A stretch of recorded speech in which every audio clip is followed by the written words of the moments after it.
بسم اللہ الرحمن الرحیم۔ السلام علیکم محترم ناظرین، رمضان کی آمد ہے تو رمضان سے پہلے رمضان کی تیاری، اس کی عظمت، اس کی فضیلت، اس کی اہمیت، اس کے بارے میں کچھ گزارشات میں آپ کے سامنے رکھنا چاہتا ہوں۔ یہ بات ذہن میں رکھیں کہ روزوں کی جو عبادت ہے جنت کی وہ ضمانت ہے۔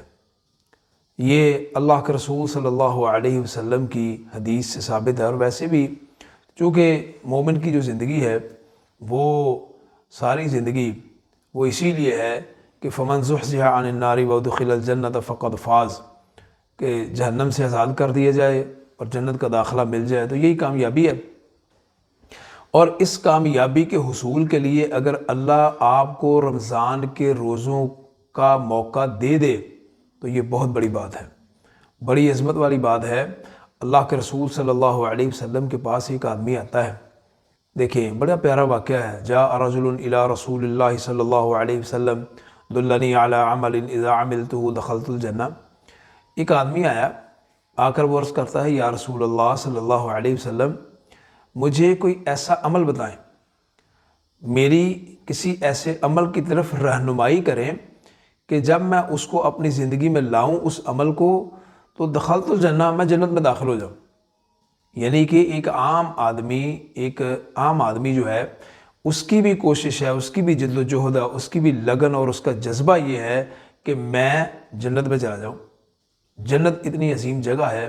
تو اب اس سوال کا جواب دینے والا کوئی عام آدمی نہیں ہے، ساری کائنات کے سردار ہے، ساری کائنات کے رہبر ہے، ساری کائنات کے رہنما ہیں۔ اللہ کے رسول صلی اللہ علیہ وسلم حکیم الامت تھے۔ آپ نے اس آنے والے آدمی کے سوال کا جو جواب دیا وہ جواب بڑا شاندار ہے، اور وہ ہر بندے کے لیے وہ قابل عمل ہے۔ آپ نے 4 باتیں ارشاد فرمائی۔ آپ نے فرمایا کہ تم نے یہ سوال کیا ہے کہ مجھے کوئی ایسا عمل بتائیں کہ میں جنت میں چلا جاؤں، تو سب سے پہلا کام یہ ہے کہ ان تعبد اللہ لا تشرک بہ شیئا، تم اللہ کی عبادت کرو اور بلا شرکت غیرے کرو۔ اللہ کے ساتھ کسی کو شریک نہ ٹھہراؤ، اللہ کے ساتھ کسی کو شریک نہ بناؤ، بلکہ خالصتاً اللہ ہی کی عبادت کرو۔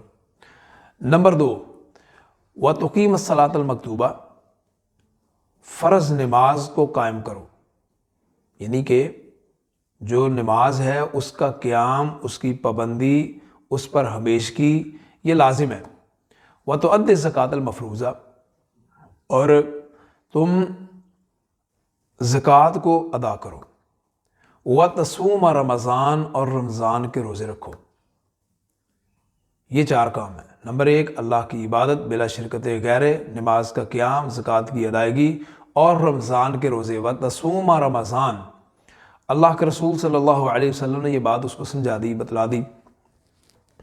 اب اس کا جذبہ دیکھیں کیا ہے، اس کا جذبہ دیکھیں۔ اس نے کہا کہ والذی نفسی بیدہ لا ازید علی ھذا ولا انقص منہ، کہ اس ذات کی قسم ہے جس کے قبضہ قدرت میں میری جان ہے، جس کے ہاتھ میں میری جان ہے، جس طرح امام کائنات علیہ الصلوۃ والسلام نے، تاجدار مدینہ نے جو مجھ کو سمجھا دیا، بتلا دیا، فرما دیا، میں نہ اس میں کمی کروں گا نہ زیادتی کروں گا۔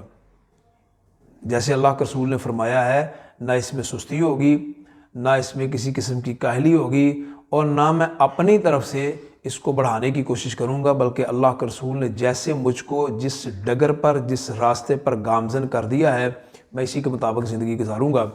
اب سوال کیا تھا؟ سوال یہ تھا کہ مجھے کوئی ایسا عمل بتائیں کہ میں جنت میں داخل ہو جاؤں، اور پھر جب جواب آ گیا تو پھر اس پر عمل کرنے کا جذبہ بھی اس نے ظاہر کر دیا کہ اللہ کی قسم کھا کر میں کہتا ہوں کہ میں اسی طرح کروں گا جیسے اللہ کے رسول نے فرمایا۔ اب واپس پلٹا تو اللہ کے رسول صلی اللہ علیہ وسلم نے، آپ کے قریب جو صحابہ بیٹھے ہوئے تھے، ظاہر ہے وہ بھی سارے الحمدللہ جنتی ہیں، تو اللہ کے رسول نے اس شخص کے بارے میں خاص طور پر یہ بات ارشاد فرمائی کہ من سرہ ان ینظر الی رجل من اہل الجنہ فلینظر الی ھذا، میرے صحابہ اگر تم میں سے کوئی آدمی یہاں کسی جنتی کو دیکھنا چاہتا ہے تو اس جاتے ہوئے شخص کو دیکھ لو، یہ جنتی جا رہا ہے۔ جنت کی ضمانت زبان نبوت سے ملی اس آدمی کو جس نے جنت میں داخلے کا سوال کیا اور اس کے جواب میں اس کو رمضان کے روزوں کے بارے میں بتایا گیا تو اس نے اس پر استقامت کا اظہار کیا، تو اللہ کے رسول نے فرمایا کہ اس پر جنت واجب ہو گئی ہے اگر اس نے اسی طرح کیا۔ تو اللہ ہم سب کو عمل کی توفیق عطا فرمائے۔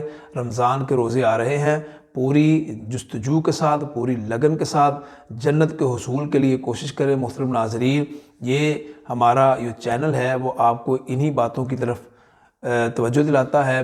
اپنا اور اپنے اس چینل کا خیال رکھیں۔ السلام علیکم ورحمۃ اللہ۔